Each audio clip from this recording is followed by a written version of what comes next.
Today, we're going to dive a little bit deeper into episode 248 and have a look at how you can improve 3 parts of your sales strategy to stop you risking the future growth of your trade business. Welcome to Trade Sales Made Simple, the show helping 7 to 8 figure trade, construction, and industry leaders finally end the stress of inconsistent sales by simplifying your sales systems so that you can close more deals and grow faster. I'm your host, Ben Wright, and over the last 15 years, I've helped hundreds of trade and sales leaders grow their businesses and generate over $200 million in additional revenue by simplifying their sales processes. Let's get started. Our job today, or your challenge should you choose to accept it, is to be curious around 3 parts of your sales strategy that we're going to go through that will help you future-proof the growth of your business. Now, this episode came from a quote from one of my customers a couple of years ago, actually, and this was quite a large business. So they're about $350 million in turnover. And the quote went something like this: Ben, you push me into thinking about my strategy when I simply can't day to day. Now, this was a very experienced sales leader and someone who I rate really highly in terms of their ability to not only sell themselves, but to understand their market. So for someone who had so much experience, I'm talking about 35 years experience in sales, to say, hey, you're pushing me into strategy, actually made me at that point in time spend a significant amount more of my time working with my trade businesses in particular around some small things they can do on their sales strategy that will help them grow their business. Now, this episode is following on from episode 248, which was Monday's episode. It's a very short episode, and I would encourage you to go back and listen to that first if you haven't already done so. So press pause, go back to 248, and we'll see you in about 7 or 8 minutes if you haven't. But just to recap, for those who did listen, is this episode was all about doing one audit or a process audit of your last 20 deals that you lost and finding out where those deals were dropping off. Was it at lead stage? Was it at site inspection stage or quote stage? Or was it at closing stage? Right, where was the point where your deals are dropping off? So from there, the aim is that we actually find out exactly where customers are choosing not to proceed with us, which then gives us the opportunity to say, okay, what are we going to do about it? And today, that's what I'd like to look at. So how do we go about that? Well, I can certainly say that this is a process I have done hundreds and hundreds of times. In fact, I am into the thousands of times. So what I can say about this process is it's one that I've done thousands of times. Not hundreds, not dozens of times, but thousands of times. And that's not only within my own businesses, but also within the businesses that I help improve their sales numbers with. And what it looks like is something like this. First of all, we found the area that our customers are dropping off. I'm going to take the most common point, which is after we quote them, to use that as an example. So we find that, okay, we've quoted a customer, gone. Really hard to get them to move forward from this point in time. What do I do about it? First thing that I encourage businesses to do is to sit down and say, okay, what are we doing really well at this point? Quoting quickly, pricing well, giving our customers lots of stories, being really clear on the processes that they need to move forward, being personal, right? Getting the quote out to them both face-to-face and via email, right? Lots of cool things that we look at what we're doing well. And what I want you to do is say, okay, great. These are the areas I think we've got covered. So it's always good when you start these type of exercises in a positive manner, because when you do start to look at areas you can improve, they can be a little bit challenging, right? And I like to make sure that as a business, we have the right headspace when we're getting into this. So take those areas we do well and just put them to one side for now.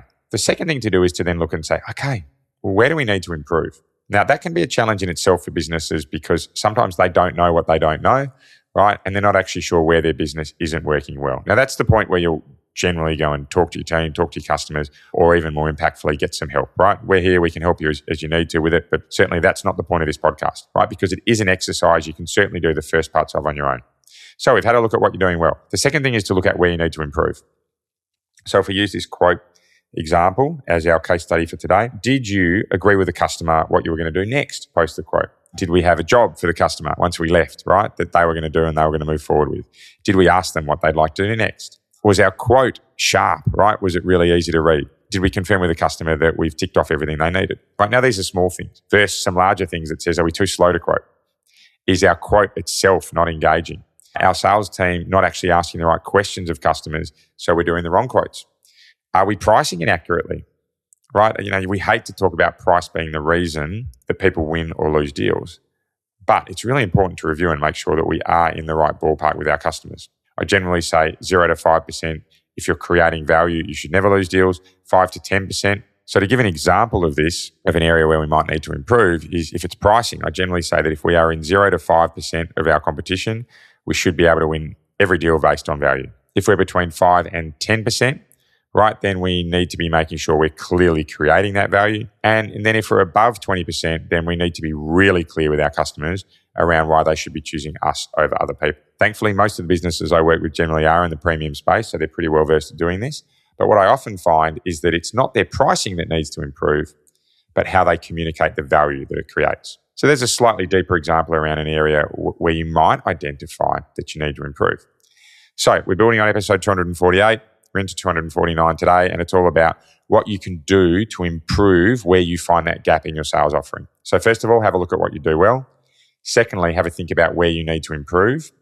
And then your third exercise and your last part for today is define what success looks like in that improvement. Is it quoting within 5 days instead of 7 days? Is it increasing the storytelling that you have across your quote templates? Is it simply agreeing with your customer on what your next steps are, or confirming with them that you've ticked off everything they need? But when you can define what success looks like based on where you need to improve, that allows you to then go and execute the improvement, review its progress, refine. And from there, you review, refine, review, refine, review, refine. It's a really nice cycle to get involved with when it comes to improvement, because certainly my experience is that when I work with a business who starts to improve, they get that appetite to want to do more and more and more, and they simply continue to roll it out from there. So 248, 249 episodes, package deal here. 248 was all about finding the area of your sales process where you're losing customers the most. And episode 249 is all about what you can do to fix that. So number one, what you do well. Number two, where you need to improve. And number three, what success looks like. So your action item from today is, if you haven't already, go and listen to episode 248 and review your last 20 lost deals. From there, I'd like you to have a think about, okay, can I find an hour where I will look at one of the areas we found that we're not doing well, have a look at what we're doing well, have a think about where we need to improve, and then just pick one of those that you could define what success looks like. One area from your business where you're losing customers, where you think you can improve, and go and play with that.